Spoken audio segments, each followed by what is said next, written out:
The old Winnebago rumbled down the highway, a metal cocoon carrying a family on the verge of unraveling. Chris gripped the steering wheel, his knuckles white. Beside him, Emily stared out the window, her face etched with worry. The past year had been brutal, a relentless cycle of arguments and icy silences. They were clinging to this road trip, this desperate attempt to find their way back to each other. Max, at 12, was already mirroring his father's quiet strength. Lily, a whirlwind of energy at 9, possessed her mother's fiery spirit. The sun dipped below the horizon, painting the vast desert landscape in hues of orange and purple.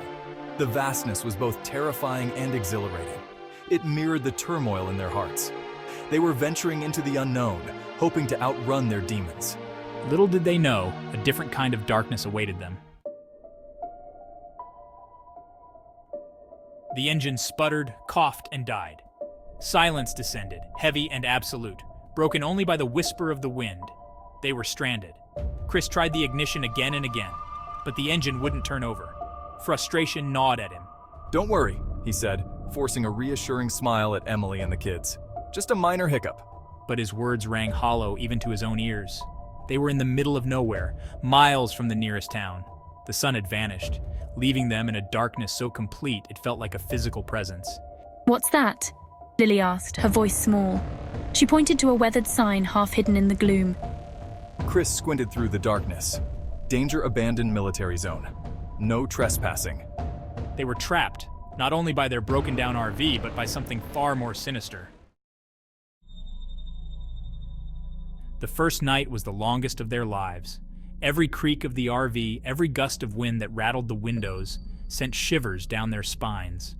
Chris tried to raise help on the CB radio, but all he got was static. They were alone, utterly alone. Lily was the first to see them, shadows moving at the edge of the firelight. "Daddy, look!" she whispered, her eyes wide with fear. Chris strained to see through the darkness. At first, he saw nothing. Then a flicker of movement. A pair of eyes, glowing with an unnatural light, stared back at him. He pulled Lily close, his heart pounding in his chest. "Stay close," he whispered, his voice tight with apprehension. The eyes vanished. He told himself it was just his imagination, fueled by fear and the unsettling atmosphere of the place. But deep down, he couldn't shake the feeling that they were being watched. The wind howled again, and this time it seemed to carry a new sound, a low, guttural growl that sent chills down his spine. Morning broke, painting the desolate landscape in a harsh, unforgiving light. But it brought no comfort. Max was gone, vanished without a trace. "Max!" Chris's voice echoed in the stillness, a desperate plea lost in the immensity of the desert. He searched frantically, his heart pounding with a terrifying mix of fear and adrenaline. Emily searched too, her face pale, her eyes red-rimmed. The RV was empty, no sign of a struggle, no message, just the chilling emptiness of his absence. They found his cap near the edge of the abandoned testing grounds, a splash of bright blue against the dusty ground. A single footprint, too large to be human, marked the earth beside it. Terror, cold and sharp, pierced through Chris's veins. This was no ordinary predator. They had to find Max, had to get out of this forsaken place. They ventured deeper into the heart of the abandoned military base, driven by desperation and the fading hope of finding Max. The silence was oppressive, broken only by the crunch of their footsteps on the cracked asphalt. The buildings were dilapidated, windows shattered, walls crumbling, a testament to forgotten horrors. Inside one of the buildings, they found something that made their blood run cold. Medical equipment lay scattered, covered in dust and cobwebs. Files were strewn across the floor, filled with chilling accounts of genetic experiments, of monstrous creations, of unspeakable atrocities. The words swam before Emily's eyes, painting a picture too horrifying to comprehend. This wasn't just an abandoned base, it was a graveyard of nightmares. They were not alone. In the shadows, eyes watched them. Creatures born of cruelty and scientific hubris, their bodies twisted mockeries of human form. They weren't the only ones trapped in this nightmare. Deep within the bowels of the abandoned base, they found others. Survivors like them, caught in the web of horror that this place had become.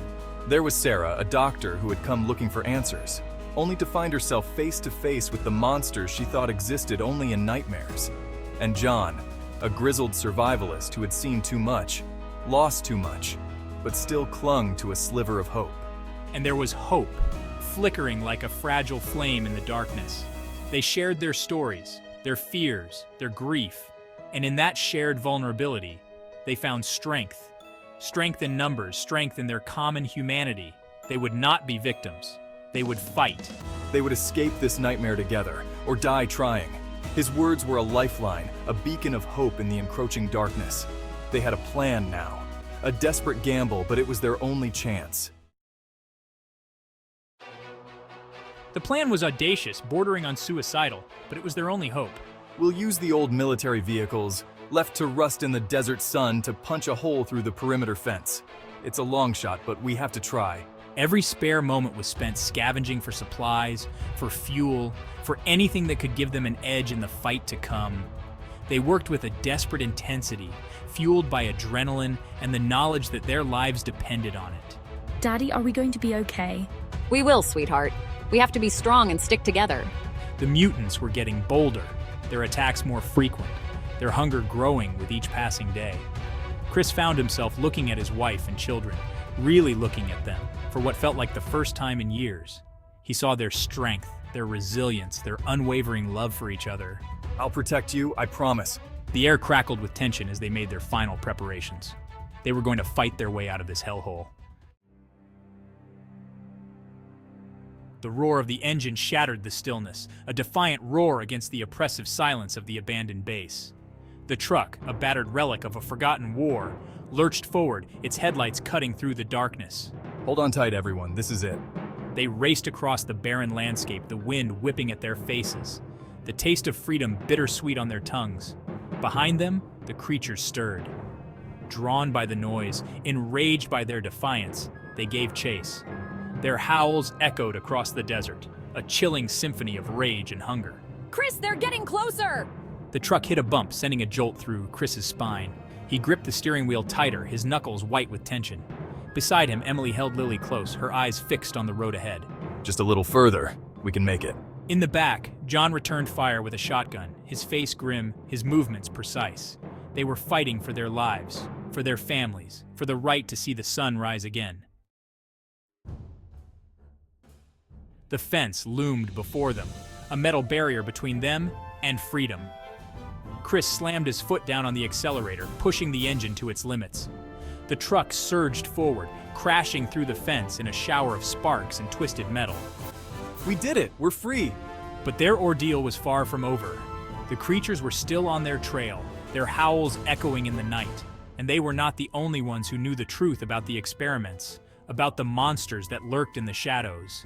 We have to get the word out. People need to know. They had to get the word out, had to expose the truth. But first, they had to survive. The fight had taken its toll. Wounds bled, bodies ached, but their spirits remained unbroken. They were survivors.